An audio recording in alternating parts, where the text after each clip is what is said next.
So there's a story told about a couple. It was a Sunday morning, and the husband was not feeling like getting out of bed. And the wife said, "You need to get out of bed because we're going to church." And the husband said, "I don't want to go to church. I'm tired of church. Everybody there is a hypocrite. I don't even, that one crazy lady always tries to talk to me. I get tired of her. And I'm just kind of had it with church." And the wife said, "Well, you are going to get out of bed right now, and I'll give you 3 reasons why we're going to church. First of all, we love our church. Second of all, we're called to support our church. Third, you're the preacher, and they're counting on you for the sermon, so get out of bed." Thanks for that, Megan, this morning. I appreciate that.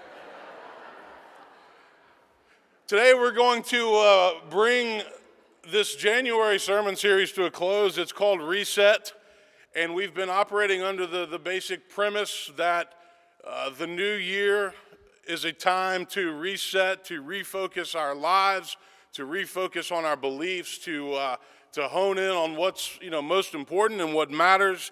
And so today we're gonna bring that to a close. The last 2 weeks I've talked about rules for living, where I have preached on the 10 Commandments as being the basic guide for how we should live our lives. And last week we made it through Rule 9, which said, "You shall not bear false witness, tell the truth, seek the truth, stand up for the truth." But there's one more commandment that we didn't get to, and I need to pick it up this morning. And I think it might be the most difficult commandment of all. And that commandment is, "You shall not covet."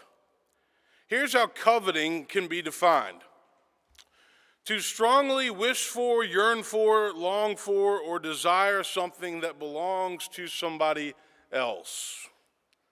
Lusting is often associated with coveting. Envy, jealousy, and resentment are often what lead to coveting. Coveting is a matter of the heart, and we're going to do a sermon series in February called Matters of the Heart, where we look at the different fruits of the Spirit. But coveting is a matter of the heart. It's a matter of focus.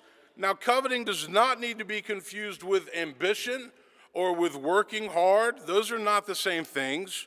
Coveting is simply wanting or desiring what somebody else has.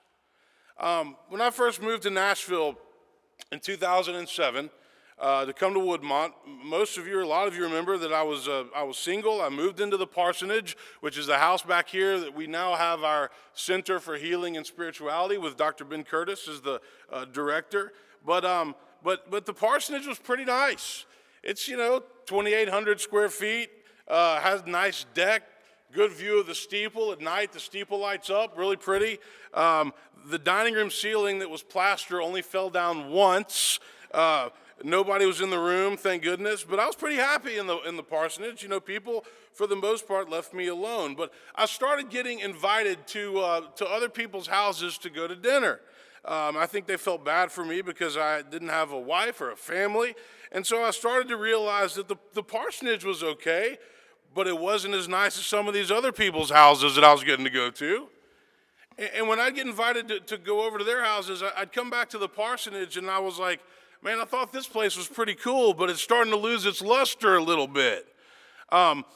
True story, my brother John was living in London. He moved back to Nashville, and he saw an opportunity for free rent, and so he moved into the parsonage with me. So you had not one, but 2 bachelors living in the parsonage. And this is true. He'll probably be upset that I'm telling this, but one night we were sitting out on the deck, we were cooking out, and he looked at me with a straight face, and he goes, "Do you think the property committee would put in a hot tub?" He was dead serious, and I said, "Probably not, John, but why don't you go ahead and ask? What do we have to lose?" But isn't it funny how in life we think we have something nice or great until we see somebody else who has something bigger or better, and then we want that. But God says in the 10th commandment, the 10th rule, "You shall not covet. You shall not covet your neighbor's house. You shall not covet your neighbor's wife or male or female slave or ox or donkey or anything else that belongs to your neighbor." That's the last of the 10 commandments.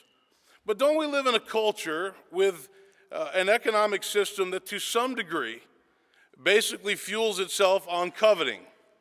Aren't we told over and over again by the marketers and the advertisers that we deserve things that are bigger and better and nicer than what we already have? Aren't we told that we would be so much happier if we just went out and bought whatever it is that they're advertising, whatever it is that they're selling, because we deserve it? Isn't the basis of the American dream predicated on the fundamental concept of having a better life than the previous generation? I mean, don't you want to give your kids not just what you had, but even more than what you had? You want to give them something better, right? And then we wonder why we're never satisfied, and we wonder why many feel entitled. Think about this. There's a story told about the guy who started Woolworth's department store way back in the day. If you remember, some of us aren't old enough to really remember this, but if you remember department stores when they first started, you go into the department store and you tell them what you wanted and what size, and they would go to the back, the storeroom, and they would get it, they'd bring it out, you'd pay for it, and you'd leave. Well, the guys that started Woolworths had this new idea. What if we put the entire inventory out on the floor, and when people came shopping and they looked at all the stuff, slowly but surely they would figure out a lot of things that they didn't know that they needed, but that all of a sudden they needed. Fascinating. So you can go into Target to pick up a couple things, and $350 later you're walking out with a cart full of stuff you didn't know you needed.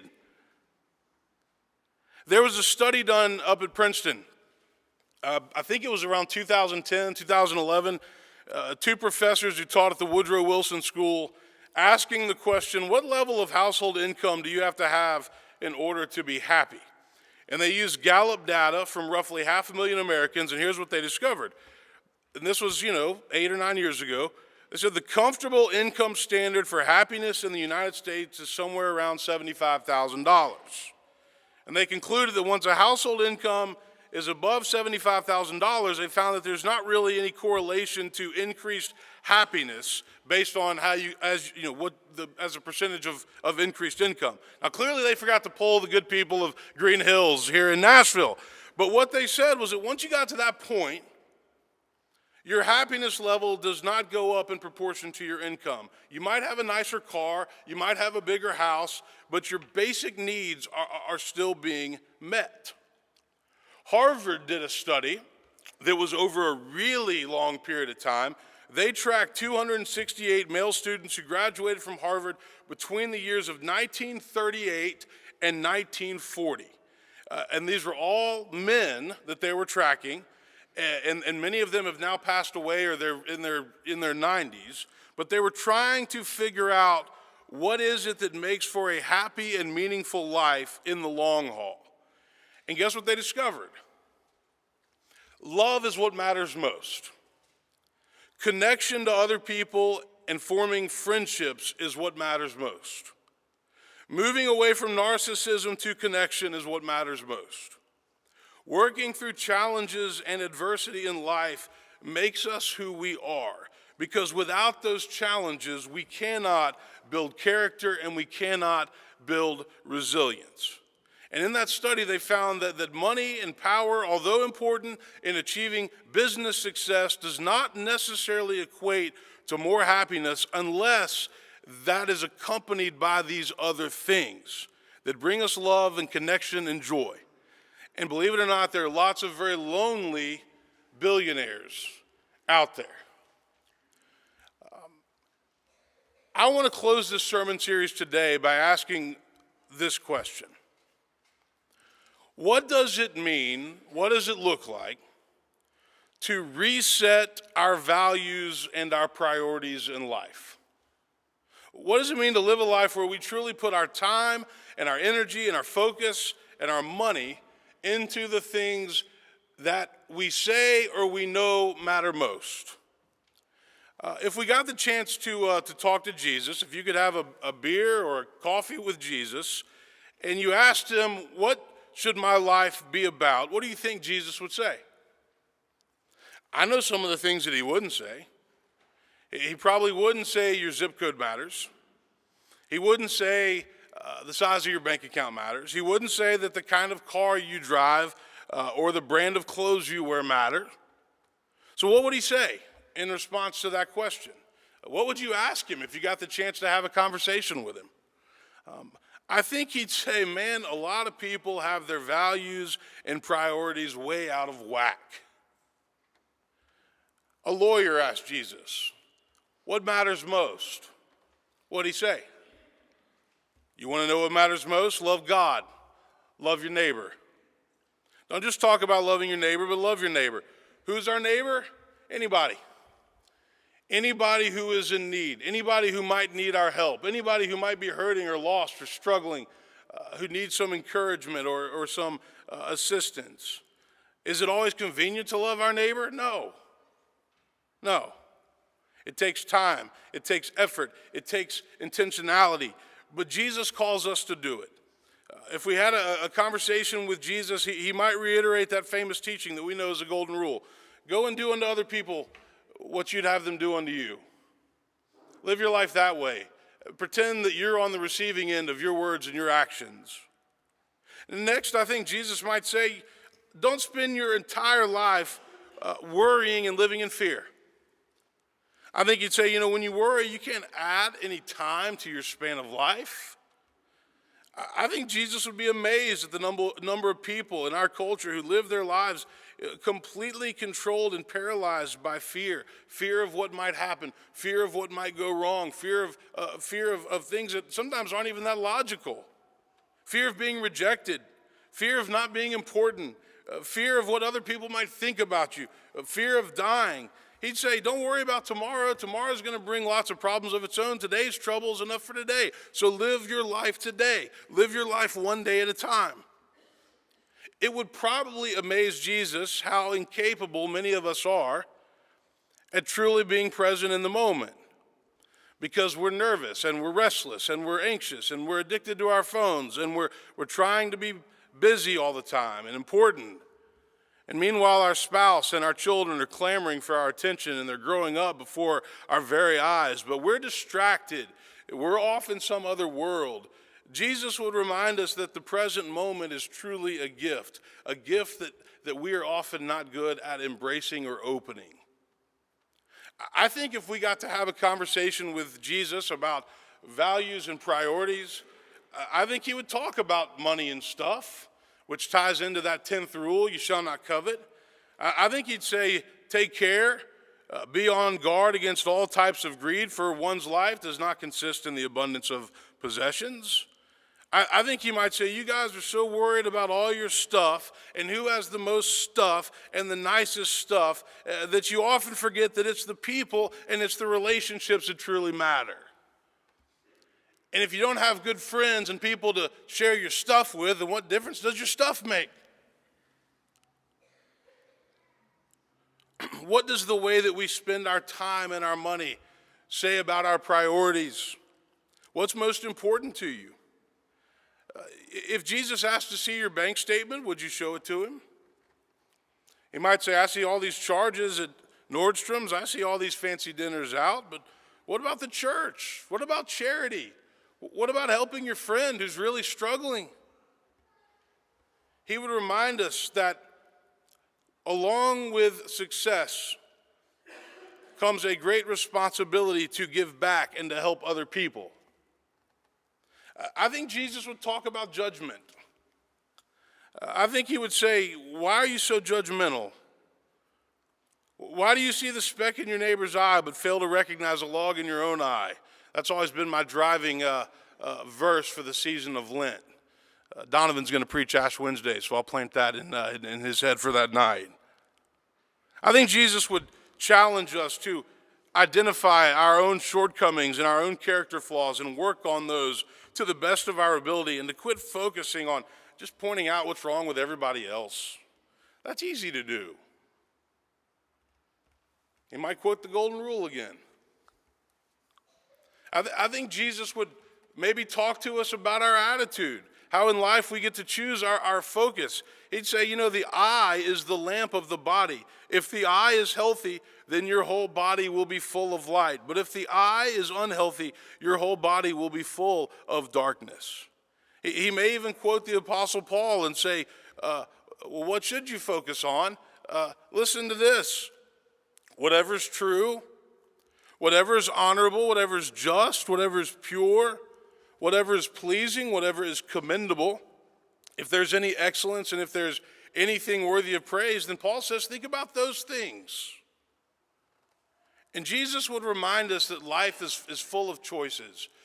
We went to a fundraiser last night for my friend Blake McMeans, who preached here last year. And when Blake was in high school in Knoxville, he was a world-class tennis player, highly recruited, had scholarship offers all over the place. But he went out one November and had way too much to drink on the Knoxville Strip, and he got into his car and he tried to drive home, and he went off the road and he rolled his car into an embankment, and he had to be airlifted to the hospital. And Blake would never play competitive tennis again because he had incredible brain trauma and brain injuries.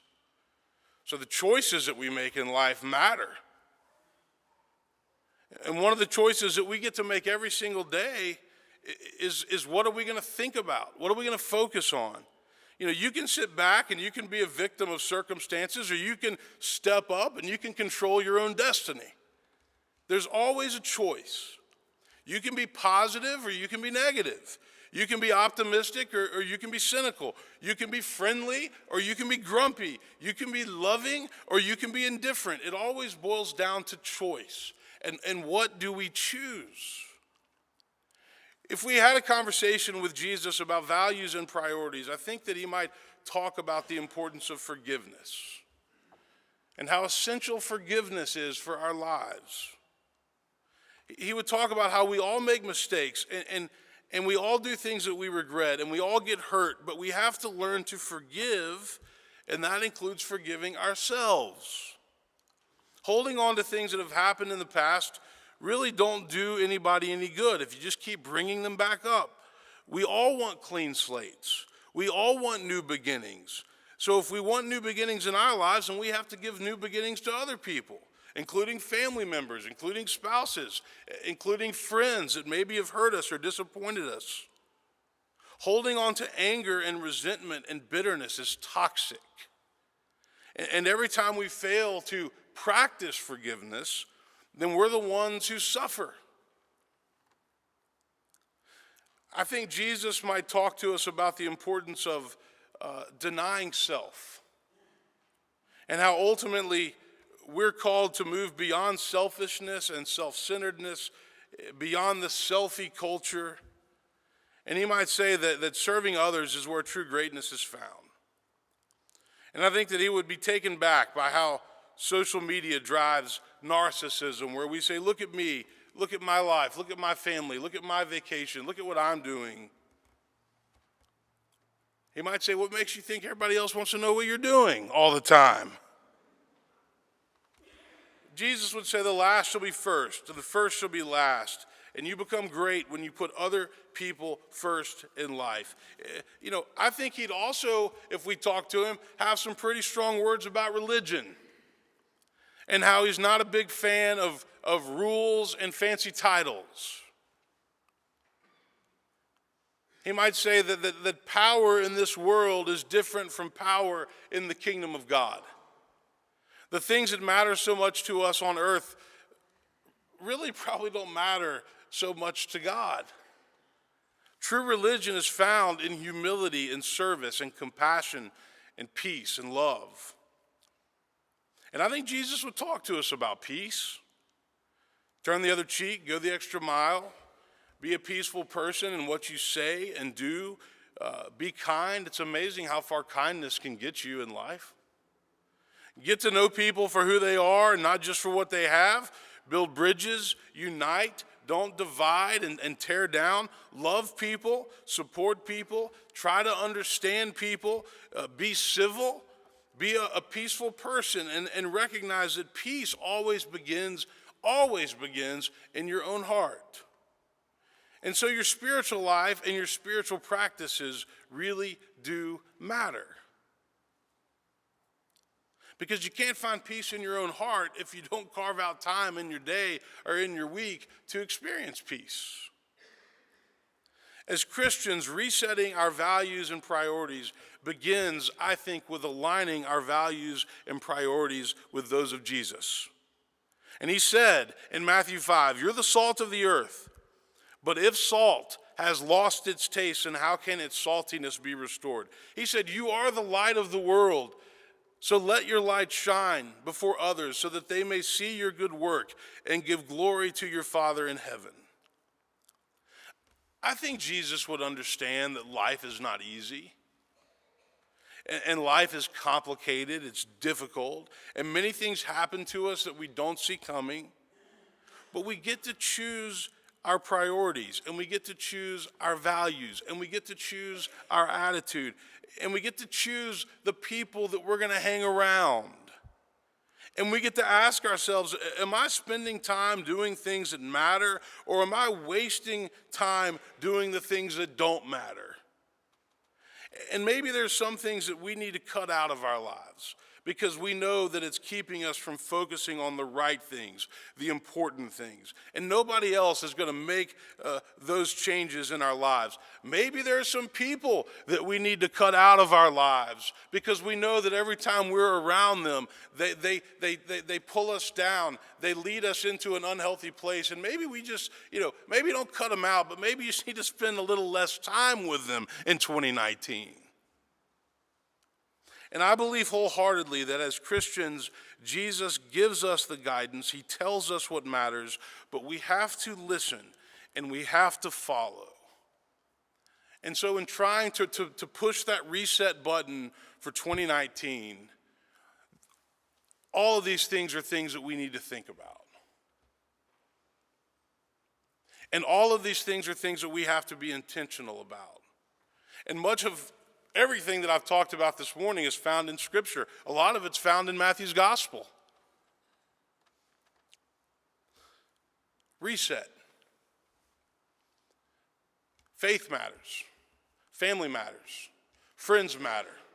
Service matters. Amen.